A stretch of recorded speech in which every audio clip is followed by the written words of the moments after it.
دونوں کو مشرقین کہا گیا ہے۔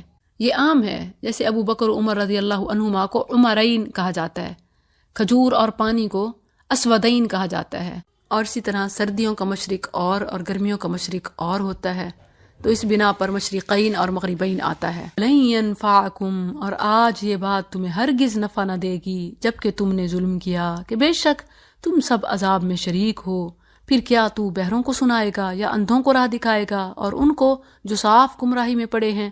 بس اگر کبھی ہم تجھے لے ہی جائیں تو بے شک ہم ان سے انتقام لینے والے ہیں، یا ہم واقعی تجھے وہ عذاب دکھا دیں جس کا ہم نے ان سے وعدہ کیا ہے، تو بے شک ہم ان پر پوری قدرت رکھنے والے ہیں۔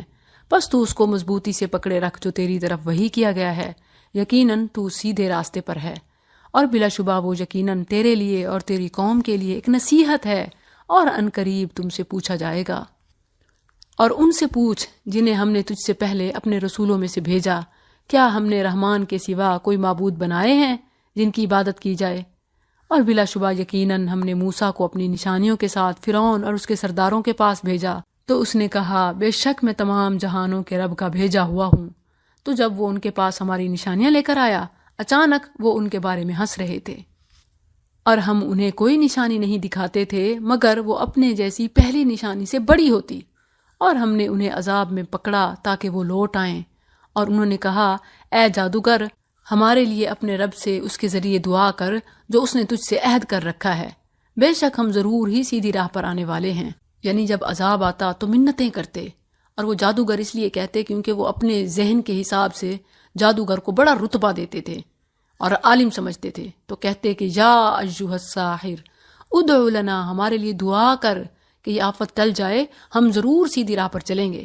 فلما کشفنا، پھر جب ہم ان سے عذاب ہٹا لیتے، اچانک وہ عہد توڑ دیتے تھے، یعنی فوراً ہی پھر جاتے، ذرہ لحاظ نہ کرتے۔ ونادى فرعون، اور فرعون نے اپنی قوم میں منادی کی، اس نے کہا اے میری قوم، کیا میرے پاس مصر کی بادشاہی نہیں ہے، اور یہ نہریں یعنی یہ تخت بخت میرے تحت نہیں چل رہے؟ تو کیا تم نہیں دیکھتے؟ بلکہ میں اس شخص سے بہتر ہوں، وہ جو حقیر ہے اور قریب نہیں کہ وہ بات واضح کرے۔ یہ اس کا موسیٰ علیہ السلام پر ایک الزام تھا، اور تمام نافرمان قومیں اپنے نبیوں کو یہ الزام دیا کرتی تھی کہ ہمیں بات سمجھ نہیں آتی۔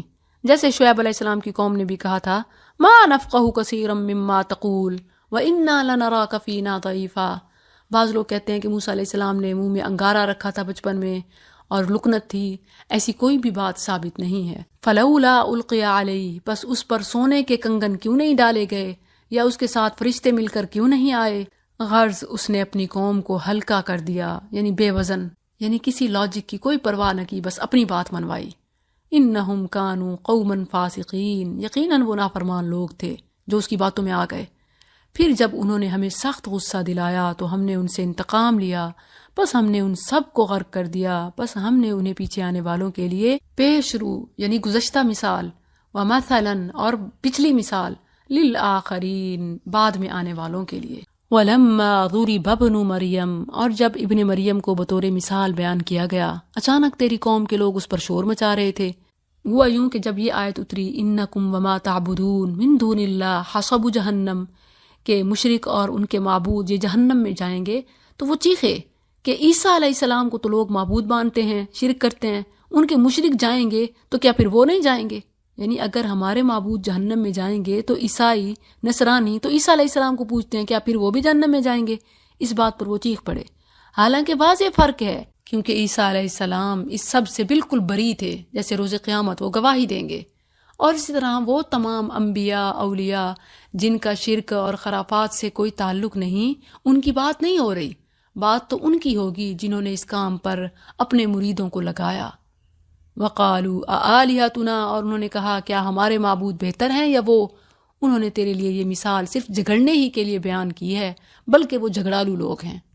ان هو الا عبد، نہیں ہے وہ مگر ایک بندہ جس پر ہم نے انعام کیا، اور ہم نے اسے بنی اسرائیل کے لیے ایک مثال بنا دیا، اور اگر ہم چاہیں تو ضرور تمہاری جگہ فرشتے بنا دیں جو زمین میں جانشین ہوں، اور بلا شبہ وہ یقیناً قیامت کی ایک نشانی ہے، تو تم اس میں ہرگز شک نہ کرو اور میرے پیچھے چلو، یہ سیدھا راستہ ہے، یعنی نزول عیسیٰ یہ قیامت کی نشانی ہے۔ وَلَا يَسُدَّنَّكُمْ، اور کہیں شیطان تمہیں روک نہ دے، بے شک وہ تمہارے لیے کھلا دشمن ہے، اور جب عیسیٰ واضح دلیلیں لے کر آیا تو اس نے کہا بے شک میں تمہارے پاس حکمت لے کر آیا ہوں، اور تاکہ میں تمہارے لیے بعض وہ باتیں واضح کر دوں جن میں تم اختلاف کرتے ہو، سو اللہ سے ڈرو اور میرا کہنا مانو۔ ان اللہ هو ربی وربکم فاعبدوہ ھذا صراط مستقیم۔ پھر کئی گروہوں نے آپس میں اختلاف کیا، سو ان لوگوں کے لیے جنہوں نے ظلم کیا ایک دردناک دن کے عذاب سے بڑی ہلاکت ہے۔ وہ قیامت کے سوا کس چیز کا انتظار کر رہے ہیں کہ وہ ان پر اچانک آ جائے اور وہ سوچتے بھی نہ ہوں۔ سب دلی دوست اس دن ایک دوسرے کے دشمن ہوں گے مگر متقی لوگ۔ اے میرے بندو، آج نہ تم پر کوئی خوف ہے اور نہ تم غمگین ہوگے۔ وہ لوگ جو ہماری آیات پر ایمان لائے اور وہ فرما بردار تھے، جنت میں داخل ہو جاؤ، تم اور تمہاری بیویاں، تم خوش کیے جاؤ گے۔ ان کے گرد سونے کے تھال اور پیالے لے لے کر پھرا جائے گا، اور اس میں وہ چیز ہوگی جس کی دل خواہش کریں گے اور آنکھیں لذت پائیں گی، اور تم اس میں ہمیشہ رہنے والے ہو۔ اور یہی وہ جنت ہے جس کے تم وارث بنائے گئے ہو، اس کی وجہ سے جو تم عمل کرتے تھے۔ تمہارے لیے اس میں بہت سے میوے ہیں جن سے تم کھاتے ہو۔ بے شک مجرم لوگ جہنم کے عذاب میں ہمیشہ رہنے والے ہیں، وہ ان سے ہلکا نہیں کیا جائے گا اور وہ اسی میں نا امید ہوں گے۔ اور ہم نے ان پر ظلم نہیں کیا، اور لیکن وہ خود ہی ظالم تھے۔ اور وہ پکاریں گے اے مالک، یہ جہنم کے داروغے کا نام ہے، تیرا رب ہمارا کام تمام ہی کر دے۔ جہنمی اس سے درخواست کریں گے، وہ کہے گا بے شک تم یہیں ٹھہرنے والے ہو، بلا شبہ ہم تو تمہارے پاس حق لے کر آئے، اور لیکن تم میں سے اکثر حق کو ناپسند کرنے والے ہیں، یا انہوں نے کسی کام کی پختہ تدبیر کر لی ہے تو بے شک ہم بھی پختہ تدبیر کرنے والے ہیں، یا وہ گمان کرتے ہیں کہ ہم ان کا راز اور ان کی سرگوشی نہیں سنتے، کیوں نہیں، اور ہمارے بھیجے ہوئے ان کے پاس لکھتے رہتے ہیں۔ کہہ دے اگر رحمان کی کوئی اولاد ہو تو میں سب سے پہلے عبادت کرنے والا ہوں۔ سبحان رب السماوات والارض رب العرش عما یصفون۔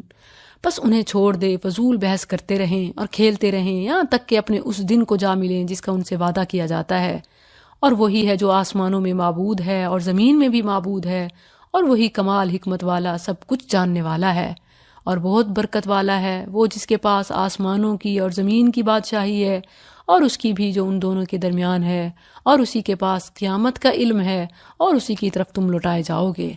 اور وہ لوگ جنہیں اس کے سوا پکارتے ہیں وہ سفارش کا اختیار نہیں رکھتے مگر جس نے حق کے ساتھ شہادت دی، اور وہ جانتے ہیں۔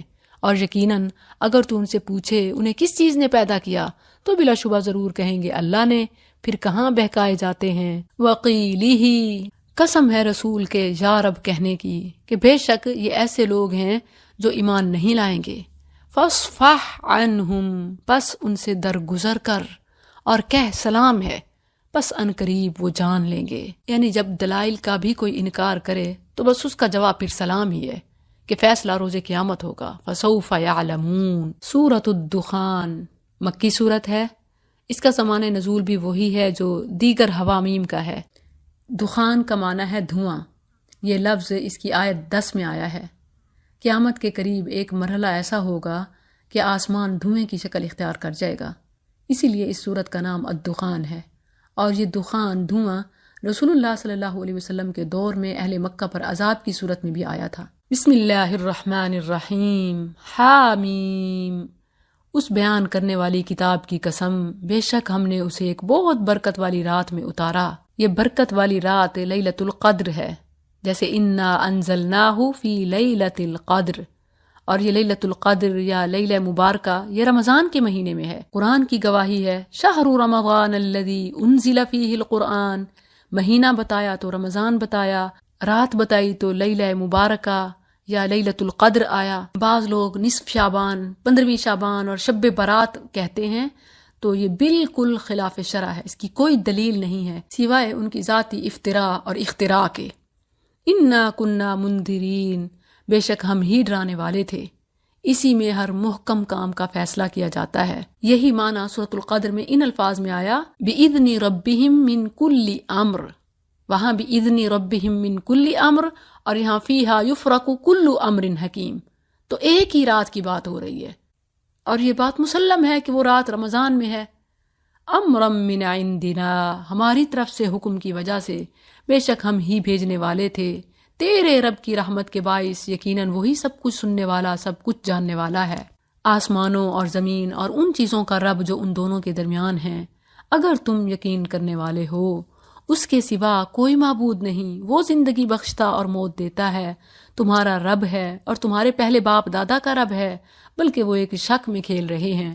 سو انتظار کر جس دن آسمان ظاہر دھواں لائے گا جو لوگوں کو ڈھانپ لے گا، یہ دردناک عذاب ہے۔ رسول اللہ صلی اللہ علیہ وسلم کے دور میں بھی اس طوفان کا اہل مکہ نے سامنا کیا تھا، اور پھر وہ دعا بھی مانگتے تھے، اے ہمارے رب ہم سے یہ عذاب دور کر دے، بے شک ہم ایمان لانے والے ہیں۔ ان کے لیے نصیحت کہاں، حالانکہ یقیناً ان کے پاس بیان کرنے والا رسول آ چکا۔ پھر انہوں نے اس سے منہ پھیر لیا اور انہوں نے کہا سکھایا ہوا دیوانہ ہے۔ اللہ نے جواب دیا انا کاشف العذاب، بے شک ہم یہ عذاب تھوڑی دیر کے لیے دور کرنے والے ہیں، بے شک تم دوبارہ وہی کچھ کرنے والے ہو۔ جس دن ہم بڑی پکڑ پکڑیں گے، یعنی جب قیامت کے دن آئے گا، انا منتقمون، بے شک ہم انتقام لینے والے ہیں۔